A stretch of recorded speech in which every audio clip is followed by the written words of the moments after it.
வணக்கம். வேந்தரின் இளங்கதிர் காலை செய்திகளுக்காக ரேவதி. பிரீதா, முதலில் தலைப்புச் செய்திகள். ஜெயலலிதா, கருணாநிதி, வைகோ இன்று வேட்புமனு தாக்கல். சூடுபிடிக்கிறது தமிழக தேர்தல் களம்.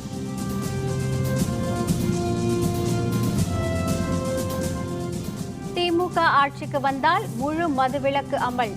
மயிலாடுதுறை பிரச்சாரத்தில் கருணாநிதி உறுதி.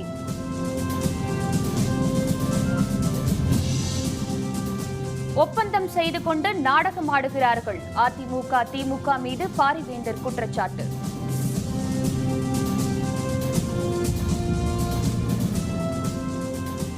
தமிழகத்தில் அதிகரித்து வரும் வெயில். ஈரப்பத காற்றால் வெப்பம் குறைய வாய்ப்பு. அதிமுக பொதுச்செயலர் ஜெயலலிதா, திமுக தலைவர் கருணாநிதி, மதிமுக பொதுச்செயலர் வைகோ உள்ளிட்டோர் இன்று வேட்புமனு தாக்கல் செய்ய உள்ளனர். தமிழக சட்டப்பேரவை தேர்தல் மே 16ஆம் தேதி நடைபெற உள்ளது. இதற்கான வேட்புமனு தாக்கல் கடந்த 22ஆம் தேதி தொடங்கியது. முதல் நாளில் ஒரு சில அரசியல் கட்சி வேட்பாளர்கள், சுயேட்சைகள் என 83 பேர் வேட்புமனு தாக்கல் செய்தனர். கடந்த 2 நாட்களாக விடுமுறை என்பதால் யாரும் மனு தாக்கல் செய்யவில்லை. இந்நிலையில் அதிமுக பொதுச்செயலரும் தமிழக முதல்வருமான ஜெயலலிதா இன்று தண்டையார் மாநகராட்சி மண்டல அலுவலகத்தில் வேட்புமனு தாக்கல் செய்ய இருக்கிறார். திமுக தலைவர் கருணாநிதி காட்டூரில் உள்ள அவரது தாயாரின் நினைவிடத்தில் அஞ்சலி செலுத்திய பின் திருவாரூர் தெற்கு வீதியில் உள்ள ஆர்டிஓ அலுவலகத்தில் இன்று வேட்புமனு தாக்கல் செய்கிறார். அதுபோல மதிமுக பொதுச்செயலர் வைகோ கோவில்பட்டியில் இன்று துணை ஆட்சியர் அலுவலகத்திலும், விடுதலை சிறுத்தைகள் தலைவர் திருமாவளவன் காட்டுமன்னார்கோவில் வட்டாட்சியர் அலுவலகத்திலும் இன்று வேட்புமனு தாக்கல் செய்ய உள்ளனர். திமுக பொருளாளர் மு.க. ஸ்டாலின், தேமுதிக தலைவர் விஜயகாந்த், தமிழக பாரதிய ஜனதா தலைவர் தமிழிசை சவுந்தரராஜன் ஆகியோர் நாளை மறுநாள் 27ஆம் தேதி வேட்புமனு தாக்கல் செய்கின்றனர். அதுபோல அதிமுக வேட்பாளர்கள் 226 பேர் 28ஆம் தேதி வேட்புமனு தாக்கல் செய்வார்கள் என கருதப்படுகிறது. திமுக ஆட்சியில் அமர்ந்தவுடன் முழுமையான மதுவிலக்கை அமல்படுத்துவோம் என்று நாகை மாவட்டம் மயிலாடுதுறையில் நடந்த தேர்தல் பொதுக்கூட்டத்தில் திமுக தலைவர் கருணாநிதி கூறியுள்ளார். கடலூர், சிதம்பரம், சீர்காழி பகுதிகளில் நேற்று பிரச்சாரத்தில் ஈடுபட்ட திமுக தலைவர் கருணாநிதி நாகை மாவட்டம் மயிலாடுதுறை சின்னக்கடை வீதியில் மயிலாடுதுறை, சீர்காழி, பூம்புகார் தொகுதி வேட்பாளர்களை ஆதரித்து வாக்கு சேகரித்தார். திமுக ஒரு சமுதாய இயக்கம், சாதி மத வேறுபாடுகள் இல்லாத இயக்கம் என்ற கருணாநிதி, இளைஞர்கள்தான் இந்த நாட்டை வாழ வைக்க வேண்டும் என்றார். படிப்படியாக மதுவிலக்கை அமல்படுத்துவோம் என்பது ஏமாற்று வேலை என்ற கருணாநிதி, திமுகவின் தேர்தல் அறிக்கை மக்களின் உணர்வுகளை பிரதிபலிக்கிற தேர்தல் அறிக்கை என்றும் குறிப்பிட்டார்.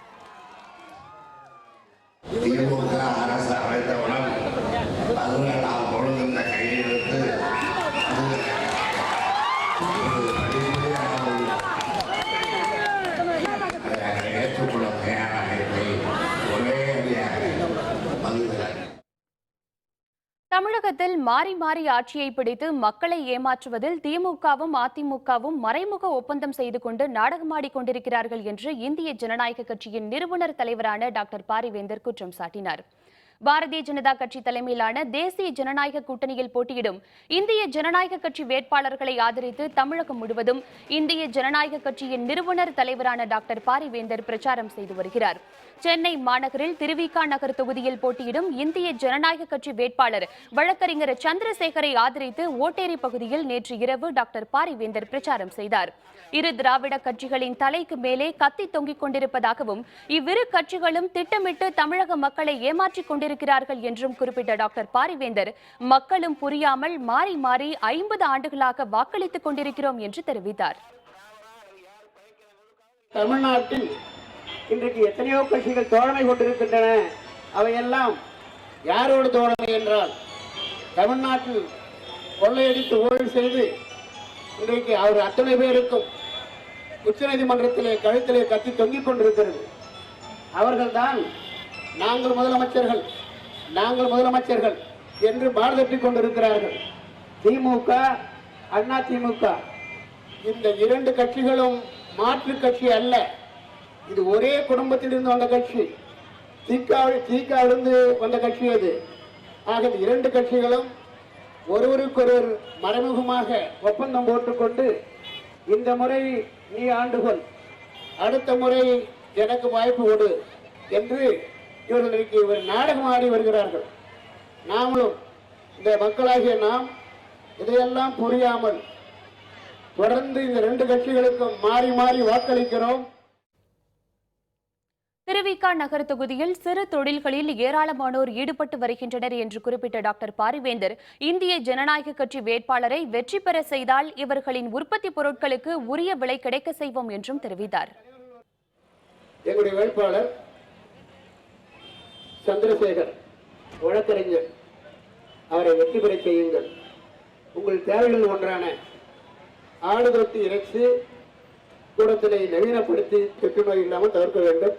எங்களுடைய வேட்பாளர் நாளை சட்டமன்ற உறுப்பினர் ஆகிற பொழுது உறுதியாக அதை செய்ய தருவோம். இங்க நிறைய சிறு தொழில் கூடங்கள் இருக்கிறது. அவங்க செய்கிற ஒவ்வொரு பொருளுக்கும் நியாயமான அவங்களுடைய உழைப்புக்கேற்ற அந்த விலையை பெற்றுத்தர வேண்டும் என்று சொல்லுகிறார்கள். நான் சொல்லுகிறேன், நான் சொல்லுவதற்கும் மற்றவர்களுக்கும் வித்தியாசம் இருக்கிறது.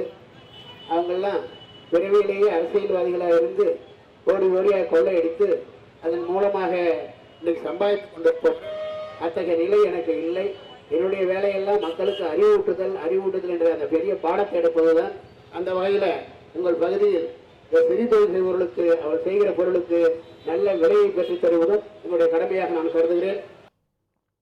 சென்னை மாநகரில் கவுன்சிலர்கள் ஒவ்வொருவருமே ஒரு குறுநில மன்னர்களைப் போல கோடீஸ்வரர்களாக இருக்கிறார்கள் என்று குற்றம் சாட்டிய டாக்டர் பாரிவேந்தர், மக்களாகிய நாம் இவற்றையெல்லாம் சகித்துக் கொண்டு ஒவ்வொரு நாளும் ஒவ்வொரு விதத்தில் கப்பம் கட்டி கொண்டிருக்கிறோம் என்றும் குறிப்பிட்டார். இரண்டு கட்சிகளும் சென்னையை ஆளுகிற பொழுது ஆளுங்கட்சியாக இருக்கிற அந்த நேரத்தில் நீங்கள் சிந்தித்து பார்க்க வேண்டும். என்ன நடக்குதுன்னா, இங்க சென்னையினுடைய விரிவாக்கம் மிகப்பெரிய அளவில் இருக்கிறது. 200 கார்பரேஷன் கவுன்சிலர் இருக்கிறார்கள். அந்த 200 கார்பரேஷன் கவுன்சிலர்களும் ஏதோ குறுநில மன்னர்கள் போல, ஒரு எம்எல்ஏக்களை போல அவர்கள் தொடர்ந்து வசூலித்துக் கொண்டே இருக்கிறார்கள். இங்க இருக்கிற சென்னை கார்பரேஷன் கவுன்சில் அத்தனை பேரும் இன்னைக்கு கோடீஸ்வரர்கள். அவர்களை கேட்டால், நீ இப்படி எல்லாம் லஞ்சம் வாங்குறிய, நான் மேலிடத்துக்கு சொல்லட்டமான்னு கேட்டா என்ன சொல்றாங்க தெரியுமா? நல்லாவே சொல்லுங்க. ஏன்னா நீங்க வாங்குறது எங்களை நிறுத்த சொன்னீங்கன்னா முதல்ல அவங்கள நிறுத்த சொல்லுங்க. யார முதலமைச்சராக இருக்கிறீங்க அவங்கள முதல்ல நிறுத்த சொல்லுங்க, எதை வசூலிப்பது. அதே போல மந்திரிகளை அமைச்சர்களை வாங்குவதை நிறுத்த சொல்லுங்கள். அப்படி செய்தால் நாங்களும் நிறுத்துகிறோம். இது என்ன தெரிகிறது? இது ஒரு கூட்டு கொள்ளை. கார்பரேஷன் கவுன்சிலில் இருந்து முதலமைச்சர் வரை இது ஒரு கூட்டு கொள்ளை. அந்த கூட்டு கொள்ளையை நாம் அன்றாடம் அனுமதித்துக் கொண்டிருக்கிறோம், எல்லோரும் கொடுத்துக் கொண்டிருக்கிறோம். தேர்தல் பிரச்சாரத்தில் இந்திய ஜனநாயக கட்சியின் பொதுச் செயலர் பி ஜெயசீலன், கொள்கை பரப்பு செயலர் MS ராஜேந்திரன், செய்தி தொடர்பாளர் வழக்கறிஞர் பாலு உள்பட தலைவர்களும் ஏராளமான தொண்டர்களும் கலந்து கொண்டனர். 6 பேர் கொண்ட தேமுதிக தமாக மக்கள் நல கூட்டணிக்கு இனி ஏறுமுகம்தான் என மதுரையில் நடந்த தேர்தல் பிரச்சார கூட்டத்தில் தேமுதிக தலைவர் விஜயகாந்த் கூறினார். மதுரையில் தேமுதிக தலைவர் விஜயகாந்த் நேற்று தேமுதிக தமாக மக்கள் நல கூட்டணி வேட்பாளர்களை அறிமுகம் செய்து வைத்து பிரச்சாரம் செய்தார். அப்போது ஜெயலலிதா கூட்டத்திற்கு செல்பவர்கள் தொடர்ந்து இறந்து வருகிறார்கள், உயிரின் மதிப்பு தெரியவில்லை, பணம் கொடுத்தாலும் உயிரை திருப்பி தர முடியுமா என விஜயகாந்த் கேள்வி எழுப்பினார். மே 19ஆம் தேதி வெற்றி பெற்று மதுரையில் முதல்வராக பதவியேற்பேன் என்றும் விஜயகாந்த் நம்பிக்கை தெரிவித்தார். சொன்னது செய்வோம், சொல்லாதே செஞ்சிருக்கோம். அம்மா நீங்கள் சொல்லாதே தான் செஞ்சுருக்கீங்க. சொல்லாமல் தான் இத்தனை பேர் செத்தாங்களா? இத்தனை ஆடு மாடு கூட்டத்தில் நடத்தாமல் நடத்தேன்னு சொல்லாதான் சொன்னீங்களா? ஒருத்தவங்களோட உயிரோட மதிப்பு தெரியாமல் விளாண்டுக்கிட்டு இருக்காங்க. யார் என்றால் இந்த அம்மா. உன்னை ஒரு கட்சி நினைப்பா, 5 கட்சி இளைஞர்கள் என்ன பண்ண மொத்தம் 6 கட்சி ஆகுதுல்ல. எங்க கட்சிக்குள்ள எந்த பிரச்சனையும் வராது. முன்னதாக திண்டுக்கல் மாவட்டம் வேடசந்தூரில் 7 தொகுதிகளின் கூட்டணி வேட்பாளர்களை அறிமுகம் செய்து வைத்து பேசிய விஜயகாந்த், தமிழக காவல்துறையினர் ஜெயலலிதாவுக்கு அதிகமாக ஜால்ரா அடிக்க கூடாது, அப்படி அடித்தால் அதற்காக அவர்கள் அனுபவிக்க போகிறார்கள் என்றார். காவல்துறை அதிகாரிகளே ரொம்ப நீங்க ஜால்ரா அடிக்காதீங்க. ஒரு அளவுதான், அளவுகோல், ஒவ்வொருத்தரும் ஒரு அளவுகோல். அந்த அளவோட ஜால்ரா அடிங்க. இவர்கள் அண்ணா திமுக என்பது அடித்தடி முதலை கட்சினாயிருச்சு. திமுக என்பது திருட்டு முதலை கட்சினாயிருச்சு. ஆர். ஆர்கே நகர் தொகுதியில் ஜெயலலிதா தோல்வி அடைவார் என திருநெல்வேலி மாவட்டம் நான்குநேரியில் பிரச்சாரம் செய்த திமுக பொருளாளர் மு.க.ஸ்டாலின் கூறினார். திமுக பொருளாளர் மு.க.ஸ்டாலின் நேற்று குமரி மாவட்டம் மார்த்தாண்டம், முளகுமூடு, தக்கலை, நாகர்கோவில் மற்றும் நெல்லை மாவட்டம் ராதாபுரம், நான்குநேரி உள்பட பல்வேறு இடங்களில் நேற்று பிரச்சாரத்தில் ஈடுபட்டார். நான்குநேரியில் திமுக கூட்டணியில் போட்டியிடும் காங்கிரஸ் வேட்பாளர் வசந்தகுமாரை ஆதரித்து பேசிய அவர், ஜெயலலிதா சொல்லாத பலவற்றையும் செய்துள்ளார். செம்பரம்பாக்கம் ஏரியை சொல்லாமல் திறந்து 200 பேர் பலியாக காரணமானார் என தெரிவித்தார். 234 தொகுதிகளிலும் அதிமுக தோற்கும், ஜெயலலிதா ஆர்கே நகர் தொகுதியில் தோற்பார் என்றும் மு.க.ஸ்டாலின் கூறினார்.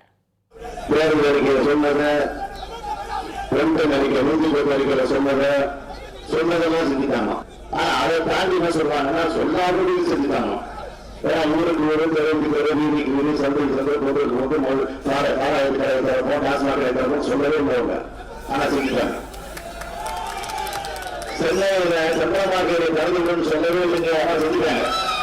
234 தொகுதியில் நம்ம வேடிக்கை என்னன்னா ஆர்கே நகர் தொகுதியை நோக்கம். முன்னதாக நாகர்கோவில் திமுக வேட்பாளர் சுரேஷ் ராஜனை ஆதரித்து வாக்கு சேகரித்த ஸ்டாலின், முதல்வர் ஜெயலலிதா பொய்யிலே பிறந்து பொய்யிலே வாழ்கிறார். கடந்த 5 ஆண்டுகளில் தமிழகத்தில் ஒரு தொழிற்சாலை கூட அமையவில்லை என்று குற்றம் சாட்டினார். 84 லட்சம் பேர் வேலை இல்லாமல் இளைஞர்கள் படித்த பட்டதாரிகளாக எம்ப்ளாய்மெண்ட் எக்ஸ்சேஞ்சில் பதிவு செஞ்சிருக்கிறாங்க. 2400 விவசாயிகள் இந்த தமிழ்நாட்டில் இந்த 5 வருஷத்துல தற்கொலை செய்து கொண்டு மாண்டிருக்கிறாங்க. இதையெல்லாம் கேட்டால் ஆடு மாடுகளை கொடுத்தேன் என்று ஜெயலலிதா பட்டியல் போடுகிறாரே தவிர, ஆடு மாடுகளை கொடுக்க முதலமைச்சர் தான் தேவையா? அதிகாரிகளே போதும். பொய் சொல்வதற்கென்றே ஒரு முதலமைச்சர் இந்தியாவில் இருக்கிறார்னா அது தமிழ்நாட்டில் இருக்கக்கூடிய முதலமைச்சர் தான். மே 2ஆம் தேதி பல்லடத்தில் விவசாயிகளின் விடிகள் அறிவிப்பு மாநாடு நடைபெறவுள்ளதாக விருதுநகர் மாவட்ட தேர்தல் பிரச்சாரத்தில் தேமுதிக தமாக மக்கள் நல கூட்டணி ஒருங்கிணைப்பாளர் வைகோ தெரிவித்துள்ளார். தூத்துக்குடி மாவட்டம் கோவில்பட்டி, விளாத்திக்குளம், எட்டயபுரம் பகுதிகளில் தேர்தல் பிரச்சாரத்தில் ஈடுபட்ட வைகோ இறுதியாக நேற்று விருதுநகர் மாவட்டம் அருப்புக்கோட்டை, திருச்சுழி தொகுதிகளில் பிரச்சாரம் மேற்கொண்டார். அருப்புக்கோட்டை காந்திநகரில் இந்திய கம்யூனிஸ்ட் கட்சி வேட்பாளர் செந்தில்குமாருக்கு ஆதரவாக வாக்கு சேகரித்த வைகோ, தங்கள் கூட்டணியின் சார்பில் பல்லடத்தில் மே 2ஆம் தேதி விவசாயிகளின் விடிகள் அறிவிப்பு மாநாடு நடைபெறும் என அறிவித்தார். மே 2ஆம் தேதி பல்லடத்தில் விவசாயிகள் விடியல் அறிவிப்பு மாநாடு நடைபெறுகிறது. எல்லா விவசாயிகளும் அதற்கு வர வேண்டும். எந்த கட்சி கொடியும் கட்டிக்கொண்டு வரக்கூடாது, மதிமுக கொடியும் கட்டிக்கொண்டு வரக்கூடாது. விவசாய சங்க கொடிகள் தவிர அந்த வண்டிகளில் எதுவும் இருக்கக்கூடாது. ஆனால் நம்முடைய தோழர்களும் அதிலே வந்து அந்த மாநாட்டிலே பங்கெடுக்க வேண்டும். சென்னை எழும்பூரில் உள்ள அதிமுக நிர்வாகி வீட்டில் தேர்தல் அலுவலர்கள் நடத்திய சோதனையில் 4,72,00,000 ரூபாய் பறிமுதல் செய்யப்பட்டதாக தகவல் வெளியாகியுள்ளது. சென்னை எழும்பூர் எத்திராஜ் சாலையில் அடுக்குமாடி குடியிருப்பு ஒன்றில் வசிக்கும் அதிமுக நிர்வாகி விஜயகுமார் என்பவரது வீட்டில் பணம் பதுக்கி வைக்கப்பட்டிருப்பதாக வருமான வரித்துறை அலுவலர்களுக்கு நேற்று தகவல் கிடைத்தது.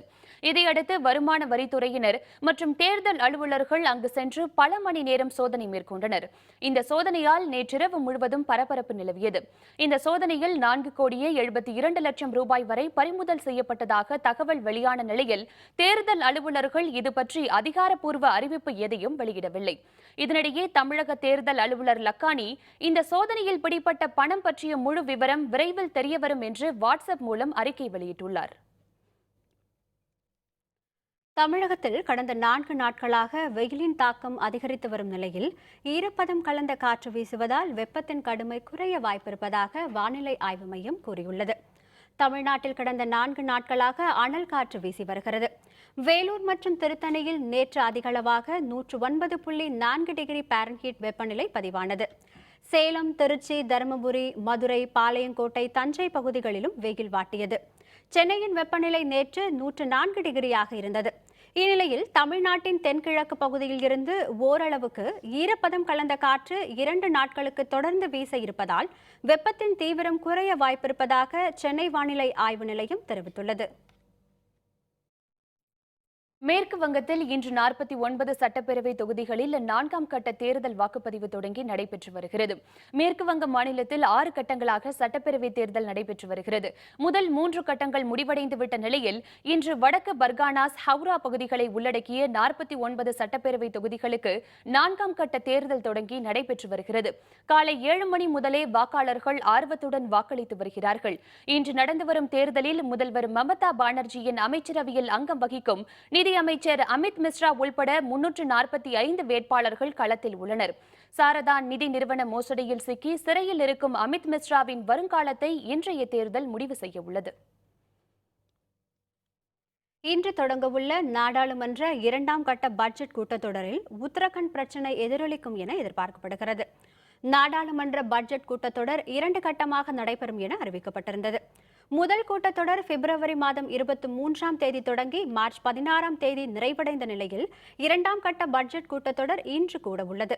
இந்த கூட்டத்தொடரில் உத்தரகண்டில் காங்கிரஸ் அரசு கவிழ்ப்பு, காஷ்மீரில் NIT மாணவர்கள் மீது நடந்த தாக்குதல் போன்ற பிரச்சினைகள் எதிரொலிக்கும் என எதிர்பார்க்கப்படுகிறது.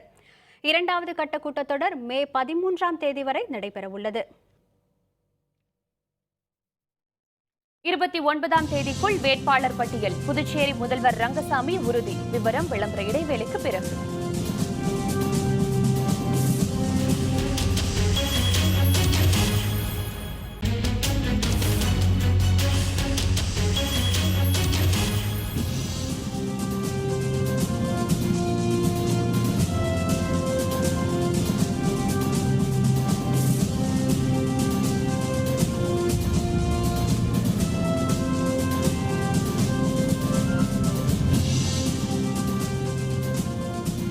செய்திகள் தொடர்கின்றன. வேட்புமனு தாக்கலுக்கு 29ஆம் தேதி வரை அவகாசம் இருக்கிறது. அதற்குள் வேட்பாளர் பட்டியலை வெளியிடுவோம் என சேலத்தில் புதுச்சேரி முதல்வர் ரங்கசாமி தெரிவித்துள்ளார். புதுச்சேரி மாநிலத்தில் பல்வேறு கட்சிகள் வேட்பாளர்களை அறிவித்துவிட்ட நிலையில் ஆளும் NR காங்கிரஸ் கட்சி இன்னும் வேட்பாளர்களை அறிவிக்கவில்லை. இந்நிலையில் சேலம் அப்பா பைத்தியசாமி கோவிலுக்கு வந்த புதுச்சேரி முதல்வர் ரங்கசாமி அங்கு நடந்த பூஜைக்கு பின் செய்தியாளர்களிடம் பேசினார். அதிமுகவுடன் கூட்டணியா என்ற கேள்விக்கு கூட்டணி குறித்து அறிவிக்கும் நேரத்தில் அறிவிப்பேன் என்று ரங்கசாமி கூறினார். 29ஆம் தேதி தான் கடைசி நாள் வேட்புமனு தாக்கல் செய்தது. அந்த வேட்புமனு தாக்கல் செய்யும்போது எங்கள் வேட்பாளர் யார் யாருன்றது தெரியும். அவங்க தாக்கல் செய்வாங்க. நாங்கள் அறிவித்த அத்தனை திட்டங்களையும் செயல்படுத்தி இருக்கின்றோம். தேர்தல் வாக்கு நிறைவேற்றியிருக்கின்றோம். சட்டமன்றத்தில் கொடுத்த வாக்கு நிறைவேற்றியிருக்கின்றோம். அதனால் மக்கள் எங்களுக்கு வாக்கு அளிப்பார்கள் என்ற நம்பிக்கை எங்களுக்கு இருக்கு. அதிமுக, திமுக ஆகிய இரு கட்சிகளையும் தவிர்த்துவிட்டு இந்திய ஜனநாயக கட்சி போன்ற கட்சிகளுக்கு மக்கள் வாய்ப்பளித்தால் மட்டுமே தமிழகத்தில் மாற்றம் வரும் என்று இந்திய ஜனநாயக கட்சியின் செயல் தலைவர் ரவி பச்சமுத்து குறிப்பிட்டுள்ளார். சென்னையில் மதுரவாயல் தொகுதி தேர்தல் அலுவலக திறப்பு விழா ஆலம்பாக்கம் பிரதான சாலையில் நேற்று நடைபெற்றது. விழாவில் அலுவலகத்தை இந்திய ஜனநாயக கட்சியின் பொருளாளர் G. ராஜன் திறந்து வைத்தார். பின்னர் மதுரவாயல் தொகுதியில் போட்டியிடும் இந்திய ஜனநாயக கட்சி வேட்பாளர் ஆனந்த பிரியாவை அறிமுகப்படுத்தி இந்திய ஜனநாயக கட்சி மற்றும் பாரதிய ஜனதா கட்சி தொண்டர்களுக்கிடையே பேசிய செயல் தலைவர் ரவி பச்சமுத்து, தமிழகத்தில் மாற்றத்தை ஏற்படுத்த வேண்டுமானால் புதிய கட்சிகளுக்கு மக்கள் வாய்ப்பளிக்க வேண்டும் என்றார். திமுக, அண்ணா திமுக இது ரெண்டையும் விட்டா வேற கட்சியே இல்லையான் ஐயா. திடீர்னு ஒரு நேரத்தில் ஆலமரம் முளைக்காது, சின்னமாக ஆரம்பிச்சு தான் முளைக்கும். அப்படின்னா நீங்கள் ஒரு மக்கள் ஒரு வாய்ப்பை கொடுங்க. நாங்கள் எங்களுக்கு ஒரு MLA சீட்டை கொடுங்க. இந்த ஏரியாவில் நீங்கள் கொடுத்து பாருங்கள். நிச்சயமாக உங்களுக்கு தன்மானத்தோடையும் உங்களுடைய தேவைகளை நீங்களே பூர்த்தி பண்ணிக்கிற மாதிரி எங்களால் இயன்றதை முடிஞ்சதை செய்வோம். இந்திய ஜனநாயக கண்டிப்பாக செய்யும். மதுரவாயல் தொகுதியில் உள்ள பல்வேறு பகுதிகள் மிகவும் மோசமான நிலையில் இருப்பதாக குறிப்பிட்ட செயல் தலைவர் ரவி பச்சமுத்து, இந்திய ஜனநாயக கட்சி வேட்பாளரை தேர்ந்தெடுத்தால் நல்ல முன்னேற்றம் ஏற்படும் என்றும் குறிப்பிட்டார். பிளான்டு சிட்டி கிடையாது. இன்னைக்கு மதுரவாயல் ஆகட்டும், இந்த பக்கம் நீங்கள் எந்த பக்கம் ராமாபுரம் ஆகட்டும், வல்சர்வாக்கம் ஆகட்டும், எதுவாக இருந்தாலும் ஒரு பிளான்டு சிட்டி கிடையாது. அன்றாடம் வேலைக்கு போகிறவங்க அவ்வளோ கஷ்டப்படுறாங்க. திடீர்னு ஏதாவது ஒரு பிரச்சனைனா கூட ஹாஸ்பிட்டல்லேருந்து ஆம்புலன்ஸ் தூக்கிட்டு போக கூட முடியாது. கிலோமீட்டர் கணக்கான ரோடு அந்த மாதிரி ஒரு ப்ராப்ளத்தில் இருக்குது. அதற்கு ஒரு நல்ல ஒரு படித்த ஒரு அருமையான கேண்டிடேட்டை வேந்தர் சூஸ் பண்ணியிருக்கார். அது வேறு யாரும் இல்லை, ஆனந்த பிரியா. அவங்களுக்கு நல்ல ஒத்துமை கொடுத்து நீங்கள் இந்திய ஜனநாயக கட்சி முதல் முறையாக, என்னுடைய ஆசை இந்த தொகுதியில் நீங்கள் வெற்றி சட்டசபைக்கு அனுப்புறது ஆனந்த பிரியாவாக இருக்கணும். விழாவில் பேசிய கட்சியின் பொருளாளர் ஜி ராஜன், பாரதிய ஜனதா இந்திய ஜனநாயக கூட்டணி இயல்பான கூட்டணி என்று குறிப்பிட்டார். இதுதான் சிறந்த கூட்டணி, இயல்பான கூட்டணி. இந்த கூட்டணி வெற்றி பெற வேண்டும் என்பதுதான் ஒவ்வொருடைய கனவாக இருக்க வேண்டும் என்று செய்திருக்கிறது. அதெல்லாம் எடுத்து மக்களுக்கு புரிய வச்சு நம்ம திட்டங்கள் என்னன்னு சொல்லி ஒவ்வொரு வீடா தொடர்ந்து வருவதுதான் உங்களுடைய வேலை. அதிமுக ஆட்சியில் வெள்ள நிவாரண பொருட்களில் ஸ்டிக்கர் ஒட்டுவதற்கு செலவிட்ட நேரத்தில் மக்களுக்கு புதிய ரேஷன் கார்டு வழங்கியிருக்கலாம் என திமுக மகளிர் அணி செயலர் கனிமொழி கூறியுள்ளார்.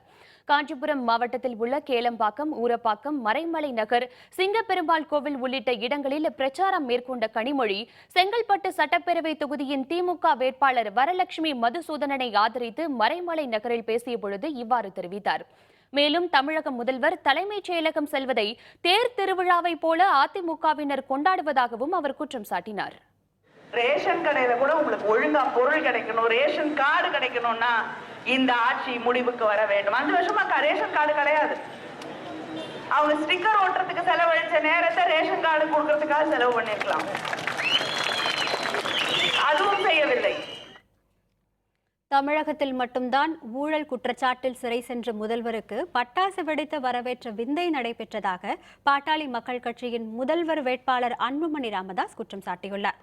கோயம்புத்தூரில் பாட்டாளி மக்கள் கட்சியின் வேட்பாளர்கள் அறிமுக கூட்டத்தில் போது பேசிய அவர், மக்களிடையே சகிப்புத்தன்மை அதிகரித்து விட்டதாகவும், சுயமாக சிந்தித்தால் மட்டுமே மக்கள் அழிவிலிருந்து மீள முடியும் என்றும் தெரிவித்தார். முன்னதாக சட்டப்பேரவை தேர்தலுக்கான கோவை, திருப்பூர், ஈரோடு, நீலகிரி மாவட்டங்களில் போட்டியிடும் பாட்டாளி மக்கள் கட்சியின் வேட்பாளர்களை அவர் அறிமுகம் செய்து வைத்து ஆதரவு கோரினார். தமிழ்நாட்டில் ஜெயிலுக்கு போயிட்டு வந்தா பார்த்தா பட்டாசு வெடிக்கிறதும் தோரணமும் பேண்ட் பட்டாசு சுவரம் எல்லாம் போட்டு அப்படியே கை கட்டிட்டு என்ன ஊழல் கொடுத்து ஜெயிலுக்கு போயிருக்கிறாங்க. நீங்க பரவாயில்லப்பா சகிச்சுக்கிறீங்க, ஊழல் தானே, அது ஒரு பெரிய மேட்டரா அப்படின்னு நீங்க மனதில் நினைச்சிட்டு இருக்கீங்க. மயிலாடுதுறை அருகே திருவாவடுதுறையில் ஆவணமின்றி கொண்டு செல்லப்பட்ட 5 லட்சம் ரூபாய் மதிப்பிலான வேட்டி சேலைகள் பறிமுதல் செய்யப்பட்டன. நாகப்பட்டினம் மாவட்டம் திருவாவடுதுறையில் தேர்தல் பறக்கும் படையினர் வாகன சோதனையில் ஈடுபட்டிருந்தனர். திருச்சியிலிருந்து மயிலாடுதுறை நோக்கி வந்த தனியாருக்கு சொந்தமான பார்சல் சர்வீஸ் வேனை அவர்கள் சோதனையிட்டனர்.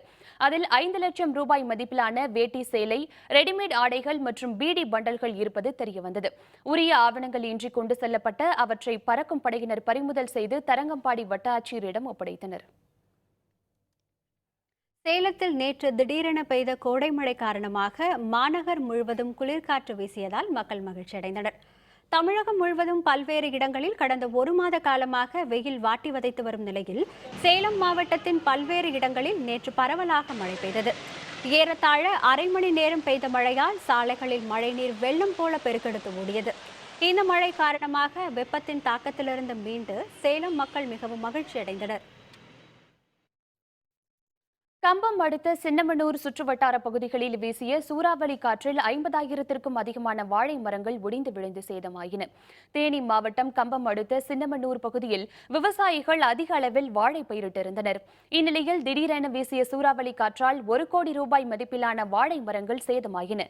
வாழைகள் குலை தள்ளிய நிலையில் ஒடிந்து விழுந்து சேதமானதால் விவசாயிகள் பெரும் கவலை அடைந்துள்ளனர். அரசு உரிய இழப்பீடு வழங்க வேண்டும் என விவசாயிகள் கோரிக்கை எழுப்பியுள்ளனர். 4000 வாழைக்கு மேலே சாஞ்சி ஒரு 7 லட்ச ரூபாய் 8 லட்ச ரூபாய் இழப்பீட்டில் இருக்கேன். இதே மாதிரி இந்த பகுதியில் எல்லாருக்குமே கடினமான சேதம் இதில். அதனால் வர வேளாண் துறை அதிகாரிகள் துரித நடவடிக்கை எடுத்து உடனடியாக இழப்பீடு வழங்கி எங்களை காப்பாற்றணும்னு கேட்டுக்கிறேன். எங்களை விவசாயம் பூரா ரொம்ப பாதிச்சிருச்சு. எங்களால் சொல்லக்கூடியதுக்கும் கூட ஒரு முடியலை. எல்லாமே கடன் வட்டிக்கு வாங்கிட்டே போட்டு வச்சுருக்கோம். ஆனால் இப்போ கிட்டத்தட்ட ஒரு நம்ம ஏரியாவில் சின்னமனூர் ஒன்றியத்தில் பார்த்துக்கிட்ட ஒரு 50,000 வாழைக்கு மேலே ஒரு 50 லட்சம் 60 லட்சம் வரும். அந்த அளவுக்கு சேதம் அடைஞ்சிருக்கோம் நாங்கள்லாம். எங்களுக்கு ஏதோ அரசு பார்த்து நல்லதை செஞ்சால் எங்களுக்கு அதே போதும். கோடை விடுமுறை காரணமாக கொடைக்கானலுக்கு வரும் சுற்றுலா பயணிகளின் எண்ணிக்கை அதிகரித்துள்ளது. திண்டுக்கல் மாவட்டம் கொடைக்கானலில் உள்ள சுற்றுலா தலங்களான மோயர் பாயிண்ட், தூண்பாறை, பசுமை பள்ளத்தாக்கு, குணா குகை, கோக்கஸ் வாக், நட்சத்திர ஏரி, பைன் ஃபாரஸ்ட் உள்ளிட்ட இடங்களில் சுற்றுலா பயணிகள் குவிந்த வண்ணம் உள்ளனர். பிரைன் பூங்காவில் கோடை விழாவிற்காக தயாராகும் மலர் கண்காட்சியில் வண்ண மலர்களையும் சுற்றுலா பயணிகள் கண்டு மகிழ்ந்தனர்.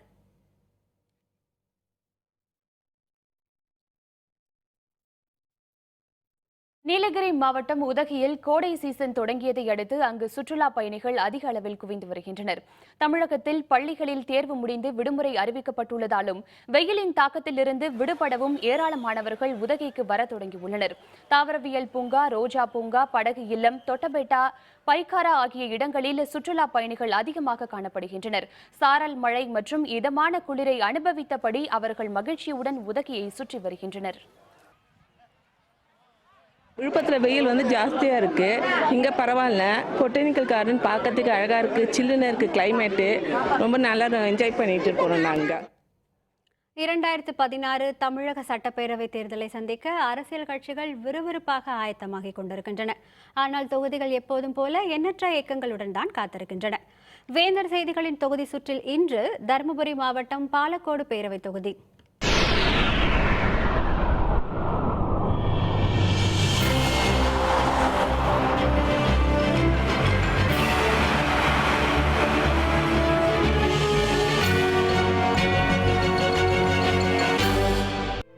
தருமபுரி மாவட்டத்தின் வடமேற்கு பகுதியில் அமைந்துள்ள பாலக்கோடு பேரவைத் தொகுதி 1967ஆம் ஆண்டு முதல் தேர்தலை சந்தித்தது. பாலக்கோடு பேரவைத் தொகுதியில் பாலக்கோடு, மாரண்டஅள்ளி, காரிமங்கலம் பேரூராட்சிகளும் பாலக்கோடு, காரிமங்கலம் ஆகிய ஊராட்சி ஒன்றியங்களும் அமைந்துள்ளன. புதிய வட்டமாக உருவான காரிமங்கலமும் 62 ஊராட்சிகளும் இந்த தொகுதியில் இடம்பெற்றுள்ளன. அண்மையில் வெளியிடப்பட்ட வாக்காளர் பட்டியலின்படி மொத்தம் 2,11,355 வாக்காளர்கள் இடம்பெற்றுள்ளனர். இதில் ஆண் வாக்காளர்கள் 1,02,652 பேரும் 1,08,694 பெண் வாக்காளர்களும் இடம்பெற்றுள்ளனர். இது தவிர 3ஆம் பாலினத்தவர் 9 பேரும் வாக்காளர் பட்டியலில் இடம்பெற்றுள்ளனர். பாலக்கோடு தொகுதியில் நடைபெற்ற தேர்தல்களில் இதுவரை திமுக 2 தடவையும், அதிமுக 6 தடவையும், காங்கிரஸ் 1 முறையும் வெற்றி பெற்றுள்ளன. 2011 தேர்தலில் அதிமுக வேட்பாளராக போட்டியிட்ட KP அன்பழகன் 94,877 வாக்குகள் பெற்று வெற்றி பெற்றார். அவரை எதிர்த்து போட்டியிட்ட பாட்டாளி மக்கள் கட்சியைச் சேர்ந்த வி. செல்வம் 51,664 வாக்குகள் பெற்று தோல்வியடைந்தார். பாலக்கோடு தொகுதியில் முக்கிய தொழிலாக விளங்கும் விவசாயம் அணைக்கட்டு பாசனத்தையே நம்பியுள்ளது. சின்னாறு, கேசர்குழி, தும்பலஅள்ளி ஆகிய அணைகள் இடம்பெற்றிருந்தாலும் வறட்சி காலத்தில் வேலைவாய்ப்பை ஏற்படுத்தும் வகையில் தொழிற்சாலைகள் அமைக்கப்படவில்லை என்பது மக்களின் குற்றச்சாட்டாக உள்ளது. தும்பலஅள்ளி அணை 20 ஆண்டு காலமாக வறண்டு கிடக்கிறது. இதை நம்பி வாழும் விவசாயிகள் மக்கள் ஏறத்தாழ 2 லட்சம் பேர் உள்ளார்கள். இந்த விவசாயிகளுக்கு இந்த தண்ணீர் தான் முக்கிய ஆதாரம்.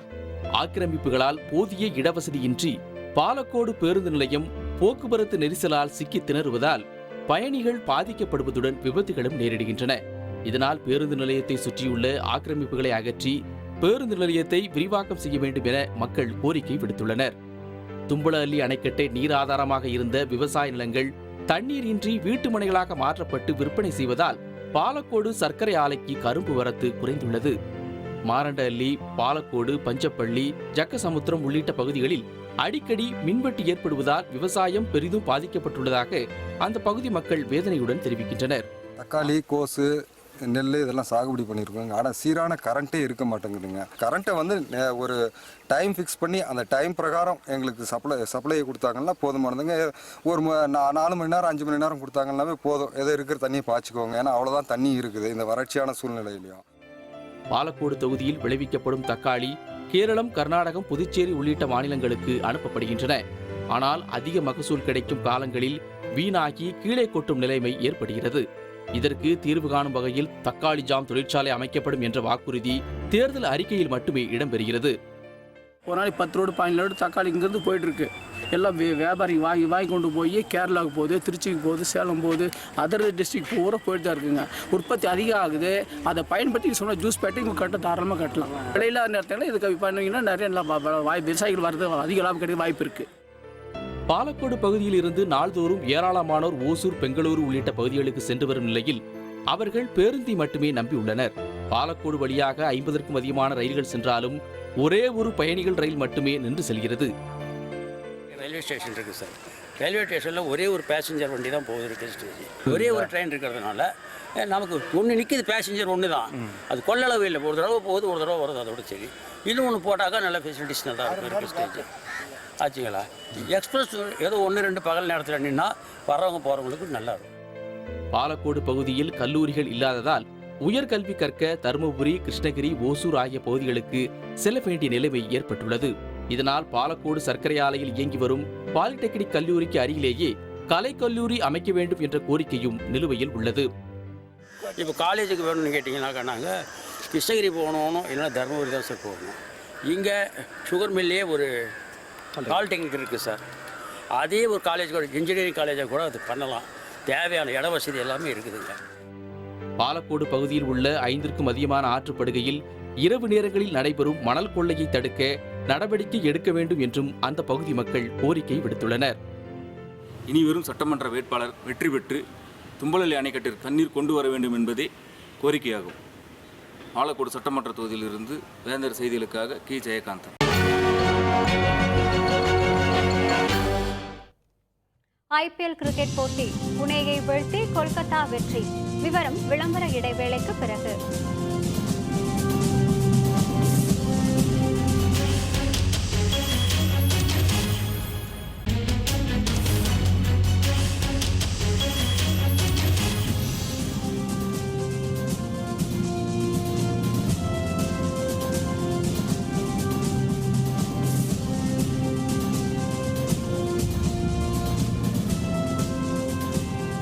செய்திகள் தொடர்கின்றன. இனி அயலக செய்திகள்.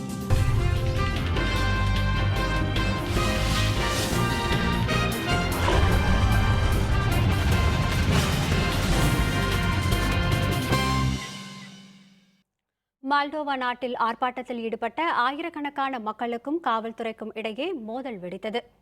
முன்னாள் சோவியத் நாடுகளில் ஒன்று மால்டோவா. இங்கே ஊழல் தலைவிரித்தாடி வருகிறது. கடந்த செப்டம்பர் மாதம் இங்கே வங்கியில் இருந்த $10 லட்சம் பணம் காணாமல் போனது. மால்டோவா நாட்டின் மிகப்பெரிய பணக்காரரான விளாடிமிர் பிளாட்னிக்கு இதில் தொடர்பு இருப்பதாக கூறப்படுகிறது. இவருக்கு ஆதரவான பிரதமர் ஒருவர் நியமிக்கப்பட்டதால் நாட்டில் அடிக்கடி கலவரங்கள் ஏற்பட்டு வருகின்றன. இந்நிலையில் தலைநகர் செசனாவில் விளாடிமிர் பிளாட்னிக்கு சொந்தமான கட்டடங்களை 7000 ஆர்ப்பாட்டக்காரர்கள் கைப்பற்ற முயன்றனர். காவல்துறை அவர்களை தடுத்து நிறுத்த முயன்றது.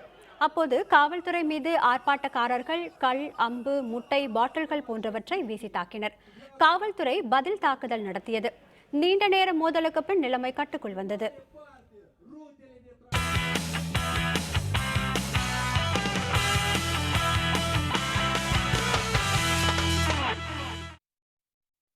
IPL கிரிக்கெட் தொடரில் கொல்கத்தா நைட் ரைடர்ஸ் அணி ரைசிங் புனே சூப்பர் ஜெயின்ஸ் அணியை 2 விக்கெட் வித்தியாசத்தில் வீழ்த்தியது.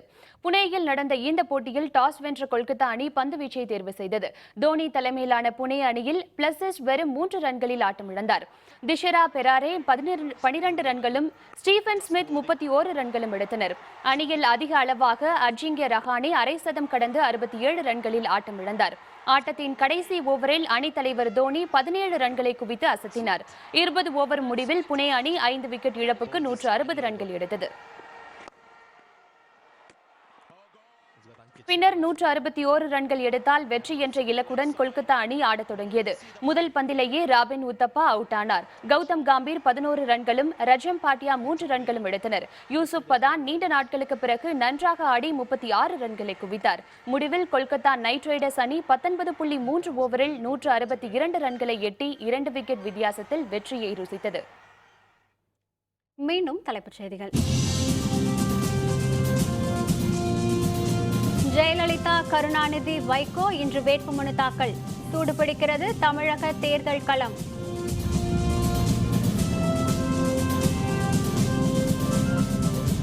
திமுக ஆட்சிக்கு வந்தால் முழு மதுவிலக்கு அமல். மயிலாடுதுறை பிரச்சாரத்தில் கருணாநிதி உறுதி.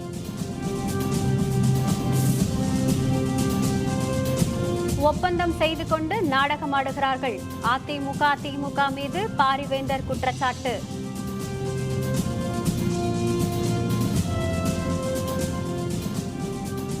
தமிழகத்தில் அதிகரித்து வரும் வெயில், ஈரப்பத காற்றால் வெப்பம் குறைய வாய்ப்பு.